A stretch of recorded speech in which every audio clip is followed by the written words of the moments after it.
नमस्कार मैत्रिणींनो, लक्ष्मी सुक्ताचा हा चौथा श्लोक. पुत्र पौत्रम धनम धान्यम हस्तश्वादी गवे रथम प्रजानां भवसी माता आयुष्मंतम करोतु मे. आता आपण देवी आई लक्ष्मी मातेला विनवणी करतो की हे देवी माते, तू सर्व प्रजेची पालन करती आई आहेस.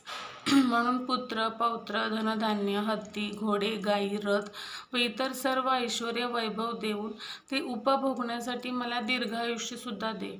म्हणजे की आपण बघा, खूप लोकांकडे पैसा धन असतो पण चांगलं आरोग्य नसतं. त्याचप्रमाणे कोणाकडे आरोग्य सगळं असतं पण पैसा नसतो. कोणाकडे आरोग्य असतं पैसा असतो पण चांगली बुद्धी नसते. म्हणजे इतर अनेक गोष्टी असतात की ज्या सुखापासून समाधानापासून आपल्याला परमेश्वर वंचित ठेवत असतो.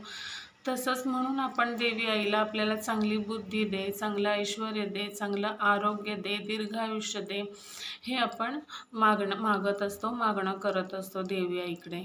आणि आपण जर रोज रात्री एक 1000 म्हणजे 11 माळी ओम श्रीम नमः ह्या मंत्राचा जर जप केला तर आपल्याला अनेक अशा सिद्धी प्राप्त होतात आणि एक खूप चांगले अनुभव येतात. तुम्ही करून बघा.